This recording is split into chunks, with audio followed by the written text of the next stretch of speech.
I'm currently in Pokuase, working very, very hard at Praise Export Services. Godwin Edem has been in the UK, studied in the UK, but said no, I've had enough. I'm coming back to Ghana to set up my own business. We'll find out more on the Denti Show.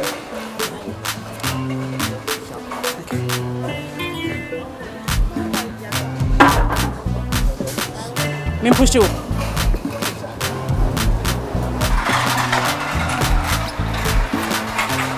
Hi, Godwin. Hi, Letta. Welcome. It's been ages. Good to see you. Good to see you as well. Yes. You've left us in the cold in the UK. Oh my goodness, I prefer it in the warm weather here. Good weather here. There's definitely good weather here. Good weather so, here. This is where you are. Wow. It's huge. There's money in the bush. There's money in the bush, eh? Because I can see that you're even extending, you're building a new place there. What's that going to? That's right, that's the staff canteen coming up. Okay, staff canteen. Coming up, yes. Okay. And these are the offices that you work from? Exactly. Okay. Well, let me show you around. Okay, yes. thank you. Yes.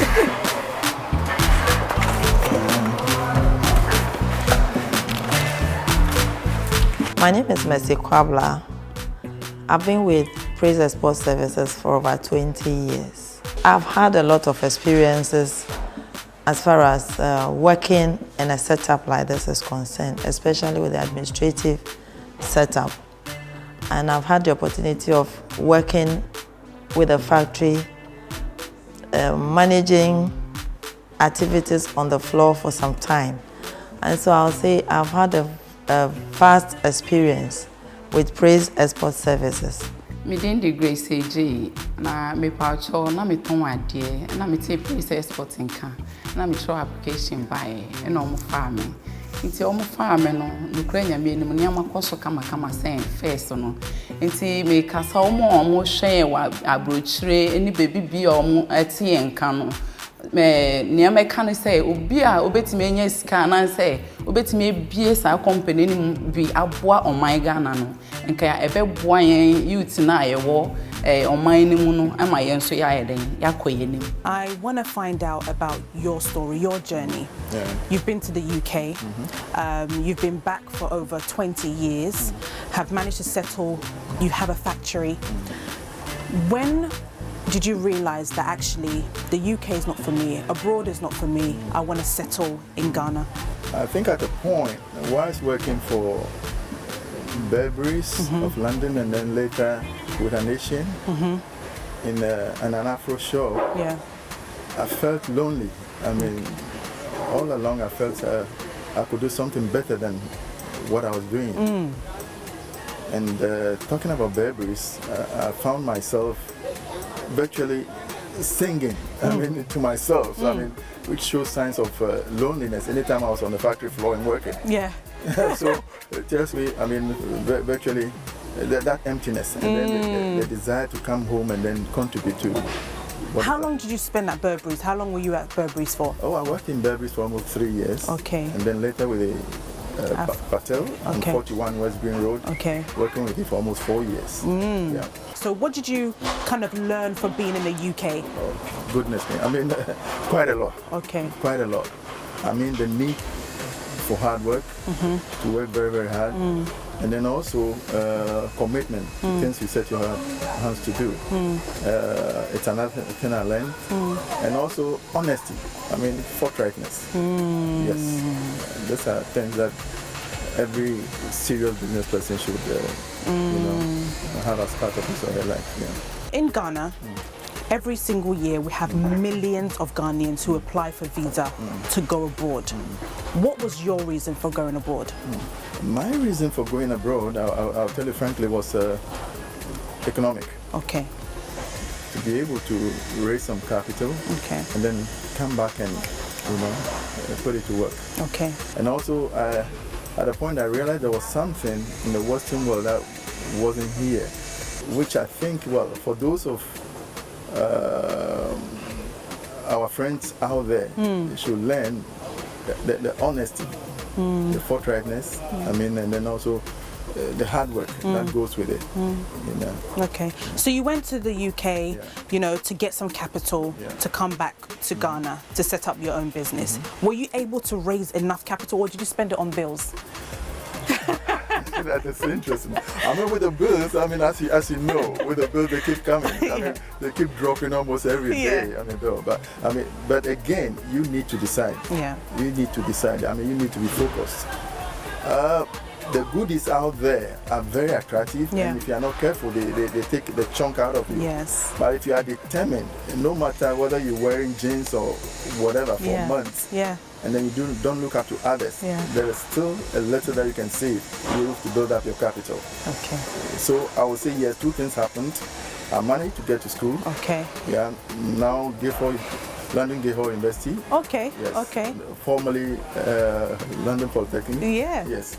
I managed to get to school out there, do packaging, and then also had a little capital. Okay. With the support of my Asian friend. Okay. Came back and then started what I'm doing now. Okay. Yeah. So how did you, or why did you decide to do packaging at Guildford? Interesting. I mean, because I found myself in this Asian shop, then what was happening was that those doing exports were exporting plantain in Pepsodent cartons. You know, or garden eggs in Milo carton and stuff like that. I mean, things came in the wrong packaging. So I saw that niche and felt that, no, why don't I take on a course in packaging and then change the face of things with the way we export from our country. Okay. Yeah. And how did you see the Asians? How did you see their work ethic? My goodness, that is one of the things I would, one of the lessons I learned. The commitment of the Asians. Working long hours, being spendthrift. I mean, careful with money. You know, just to achieve. And to tell you frankly, I mean, I learned a lesson from my boss. You know, Patel on 41 West Green Road, and then the big brother. They worked together, they raised money to buy shops, and within 5 years, they had 2 shops, which we never do. I mean, in our case, it's an individual affair. Yeah. You know, and today, as I talk to you, Denta, I mean, they are in the US. One has a Holiday Inn. Wow. Never been to school. Never been to school. Ran a Holiday Inn in the US, and then the other one ran Subways, 4 franchise Subways in the US. Wow. Those are the guys I work with. I mean, starting with nothing in London. Just a grocery shop. And it doesn't seem to be like that in our community. What are we lacking? What is it? Is it our mentality? Is it education? I think it's a mentality. It's a mindset. It's a mindset. I mean, the Asians continue to do it, and they're getting the same results. Certainly, you can't do things in the old way and expect a different result. Exactly. So through all that, you learned all this experience, and you have now settled in Ghana for over 20 years with Praise Export. How did you start the business? I mean, I started by buying, for this Asian boss of mine. Okay. Whilst working with him as a shop assistant in the grocery, he was sending me to Ghana to buy liquid stuffs. Okay.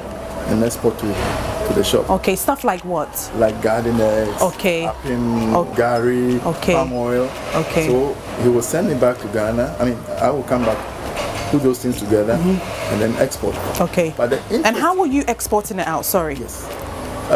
Those days, I mean, because we're not doing the volumes, Ghana Airways was there. Okay. So mostly we shipped it to Ghana Airways. Okay. Okay. We shipped fresh up in today and garden eggs by the following day. They pick it up. It's landed in the Heathrow, yeah. Okay. So that is how we started. Okay. So I started learning the tricks of the game. Yeah. How they were doing it. And those days, 41 West Green Road was like the hub. Yes. For almost all Ghanaians. The Ghanaians, yes. You know. So within 3 years of working with him, he bought 2 properties straight. I was learning the lessons, how he was doing it. Yes. So each time I came, I mean, at least he helped. Yes. One way or the other. The good thing he did was that whilst working, anytime I was in Ghana, he paid my wages. Okay. So I was like a working holiday for me, and that is how I built up capital. Yes. Godwin, what made you take the bold step and decide to stay in Ghana and set up your own business? Were you not scared? Did you not fear that, you know, you would fail? I mean, I had finished my course. Yep. Diploma in packaging. Yep. Had an offer from Coca-Cola. Oh wow. Whilst on the course, it sounds interesting. Whilst on the course, Coca-Cola came, Hasbro came. I mean, many other manufacturing companies came looking for scouting for packaging experts. Yes. But deep within me, I felt I didn't belong. Okay. I mean, and it was a time that I could have taken advantage because my boss had won an American lottery and was ready to go to the US. Okay. Okay. But I decided no. You're gonna go back home. Let me come back home. You know. Was there somebody calling you back home, or was it just the experience that you had learned from working with this Asian guy that actually, let me take my skills back home? Let me say the God factor. Okay. That inner spirit, that still small voice telling me I'll be better off back home. Okay. And certainly when I came, I thought with the packaging expertise, possibly the first Ghanaian packaging, expert, it will all be rosy. Yeah. I came in, that is why the company is still Praise Export Services. Yes. I started Praise Export as a service company, offering services to exporters and the general public. I mean, sort of, you know. So I was running courses and seminars. In packaging, and then also export procedures. Did a lot of seminars with export promotion, SGS, Women's World Banking, and the rest. But along the line, I realized people were not appreciating services. They wanted something tangible. I mean, you run somebody through a program and then you get the person set up, and then it's like, oh, it's not something tangible that they could handle. They don't see the importance of the knowledge you've imparted. So I decided to go into packaging for export. Wow. So you did that, and then how did you start making your own products? I started by joining the Ghana Yam Exporters Association, which later became the treasurer and then the president. Because then yam was much easier to export. And I had a relationship with buyers in the UK and France, whilst in the UK. So I started exporting yams. But along the line, I bit my fingers. Why? Yes. I lost good money. What happened? The point is you export yams to the UK or to France, and because you are not there to see how the goods arrive, we call something the imaginary spoilage. The buyer then tells you, oh, your yams came in, but we only got 5 instead of 10. 10, exactly. So you were losing money. Losing money. And imagine taking money from the banks in Ghana. Yes. At the point I thought it was all money. I said to myself, those days if I were to have a loan of even 5 million, I'll move heavens. But no. But I realized it wasn't about money. There was something more to it than money. You know, there's a lot to learn in the process. You can get the money, but you lose it all without the experience. I don't know whether you can see, but I can feel the rain. It's starting to rain. So we're going to go for a commercial break. We'll be right back. With over 1.2 billion people, Africa is a large continent with a rapid economic growth, full of investment and business opportunities. It hosts numerous opportunities for entrepreneurs, businesses, and individuals. As Africa marches towards a better economic future, how do you become part of it? Who can you safely speak to? Where do you start? Think no further. Ordana connects. We have identified the challenges people face in getting the right people and discovering the right opportunities in Africa. Ordana Connects will be the platform where people and businesses seeking opportunities in Africa meet and connect like never before. Ordana Connect. Join our waitlist for early access this summer at www.ordanaconnect.com. Imperial Homes Ghana in Great Britain has carved a niche for itself within the real estate industry as the premier provider of luxury homes in Ghana and England, with a mission to provide safe, good value, modern housing and personalized estate management services to its clients and customers. All our homes meet the Lifetime Homes standard, as well as the highest standards of engineering excellence, safety, environmental sustainability, and cost efficiency. Imperial Homes, a signature of luxury. Guba Card welcomes you to the land of gold, Ghana. The Guba Card is a unique loyalty card which gives you the opportunity to enjoy discounts of up to 40% on goods and services. You enjoy discounts of the best of hotels, amazing restaurants, beauty lounges, spas, health centres, fashion houses and shopping centres in Ghana. The Guba Card can also be used as a prepaid Visa card with Access Bank, our partners, offering you conveniences on all payment platforms. Applications is safe, secure and valuable. Call us or WhatsApp us on 0245 156 705. Visit www.gubadiaspora.com. Guba Card, the best discount card in Ghana. I'm still joined by Godwin, the CEO of Praise Exports Services. Before you show us around and, give us a good insight of everything that's happening here, you have now employed over 150 Ghanaians, employees. How are you able to manage Ghanaians that are working for you? Because a lot of people in the UK find that employing people, sometimes Ghanaians are a bit laid back, getting to work on time, those circumstances. Are you facing the same thing? Initially, I had the same perception. Okay. I have the same perception. But it's about human relations. Okay. When you come back from Europe or the Americas or, from outside, and then you think you are above them. Yes. They will tell you, no, you're not. Yes. We know the terrain more than you do. Yes. It's about maintaining a relationship with them. Okay. I see them as colleagues, not just employees, not lording it over them, and interact with them in a much friendly way. Okay. I'll tell you an experience I had in the UK. When I go to the UK first, and then in the shop of the Patels, the Caribbeans will come and then buy a piece of yam, and then, before buying, you have to cut a little bit to check it, and which was something weird to me, because in Ghana, who dare you buy a piece?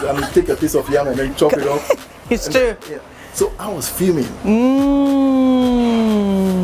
But my boss taught me a lesson. He taught me a good lesson. That the customer is king. The customer is king. And so that lesson is what I relate to those I work with. Okay. Yes. So do you put them through training? Do you have seminars to build their capacity and, because we're in the food industry, training is, constant. Okay. Hygiene training, and the process flow and all that. Basically what we do is, as a family, we meet every morning. To pray. Oh, excellent. Every morning. We get together for 10-15 minutes. And on Tuesdays, we meet for almost half an hour. We meet the spiritual needs as well. We invite pastors to pray with us and all that. So it's like a family network. Yes. So these are some of the ways you've been able to get them together. It's working perfectly. So how many products do you currently have and are producing? Now we have about 15 different products. Can you name some? We have the palm cream. We have the palm oil. We have the goosey. We have the Gari, we have Hausa Koko, we have Kokonte. Oh wow, and it's all here? It's all here. Okay, and then where do you do your plantation? The plantation is in the eastern region. Now we're cultivating almost 1,000 acres of oil palm. Oh wow. Doing backward integration. And then how often do you yield your plantation? Is it yearly, or how long does it take for a bed to normally it's be ready? 4 to 5 years. But once it starts, over 20-25 years, we continue harvesting all the time. Now we're going to get Godwin to show us around. Come and join us. What time do they usually start work? At 5 o'clock. But when there's a need to extend. We say normally in production we work to finish. And then, so why is everybody wearing hats? Selling for hygiene reason. In any food establishment, you're supposed to wear so that the hair doesn't go into the... So we can have one. Excellent. Thank you. It's a requirement.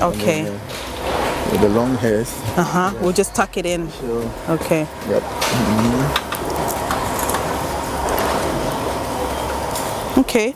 So what are they doing here? What is happening here? Now, this point is the aggregation point. When we have the palm fruits from the farms Yes. delivered, normally weighed, Okay. and then sorting begins. Okay. It's sorted out, the bad nuts are removed, Okay. and then the good ones are sent to the factory floor Okay. for washing, Okay. and then boiling, Okay. pulping, Okay. and then straining, canning. Wow, there's a lot of process. It's a long process. It's a process. Okay. It's a process. So the packaging happen. This is where the boiling, the boiling. and Okay. then also the sterilization and everything goes on. Okay. Yeah. Okay. Now, because we work for different companies, Yes.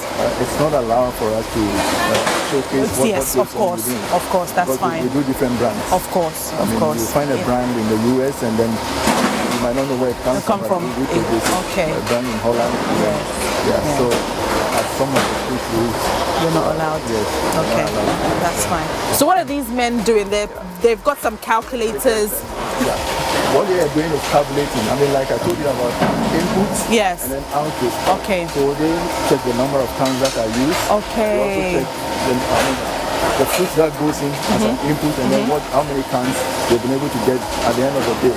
Okay. So that at least by the close of the day we know how many cartons of production have been done. Okay. Okay. It's part of the idea. So after this process, what happens next? After this process, there is an incubation process. Okay. It's left for a couple of, 2 weeks. 2 weeks. And then labeling begins. Okay. Yeah. Why do you have to leave it for 2 weeks? Why is that? In canning, Yeah. there's something called incubation. Okay. Per chance, one of the cans is defective and then starts bloating. If you label early enough, what happens is that you send a bloated product in a container to the consumer. Okay. Okay. So Godwin, what would be your advice to Ghanaians who are living abroad that are thinking of coming back home? What would you say to them? Well, I will say there are a lot of opportunities. The perception that life back home is tough, it's hard, it's just not possible to do anything. I think it's wrong. Okay. It's wrong.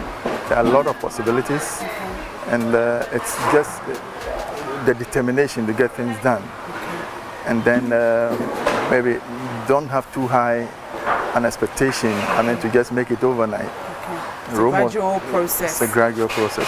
Rome was not built in a day. Keep at it, no matter how hard it is, keep at it. And over time, I'm sure you'll make it. Yeah. And you haven't even spoken about how many shops actually stock your products. How many? You don't even tell us who they are, but how many? And which countries? At the moment we are in the UK, we are in mainland Europe, in Holland, Germany, Belgium, Italy, we are in the US, we are in Australia. We are everywhere. Almost global now. Oh, yes. wow. Yes. So Godwin, has it been worth it? No regrets. No regrets. No regrets. The Nigerian will say what you are looking for in Sokoto is in Sokoto. It's right here. Yeah, it's right here. Okay. Yes. But now, are you able to travel out? Are you able to take holidays abroad and relax, or are you like workaholic? I'm in Ghana, I'm working. Yeah. The last time I was in the UK, rather than enjoy the trip, I ended up with cold. I fear the cold this time. I would prefer to be here and enjoy the labor. Yes, the fruit of my labor. Yes. I prefer being here. You prefer it's tough for me to travel now. More unless of course it becomes very necessary. Okay. Yes. Not because of work, but just I don't feel it. Okay. I don't feel like, no. The passion for the work, you'd rather be in Ghana and working. I look for other opportunities. Yes, not just the food business, but there are other things. little things we do on the side as well. Yeah. Okay. Yeah. And do you think that you've mentioned little things that you do on the side? I've seen in Ghana that people actually have 1 or 2 jobs, not just one main job, but there's usually a side job that they do as well. Do you find that a lot of people are doing that? Yeah, I mean it's happening. I mean, you see, once you grow in a sector, I mean there's a need for diversification. I mean, I enjoy it on a plantation. I mean, this year, for instance, we're doing a nursery of over 30,000 seed nuts. Oh wow! Yeah, when I'm at the nursery or in the plantation, I just enjoy it.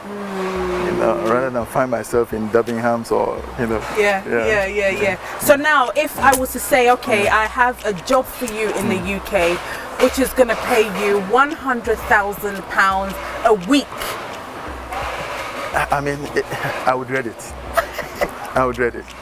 You wouldn't want to go back? No, not at all. You wouldn't accept my offer? Not at all. You'd rather stay home? Not at all. Not at all. You'd rather stay home? Not at all. Pension, everything? Please, leave me alone. Well, guys, you heard it from Godwin. He says, leave him alone. He is happy to be in Ghana and he's doing extremely well. His products are all over the world, so there's no need for him to be anywhere but in Ghana. I hope you've enjoyed the show. Stay tuned to next week's show. See you later.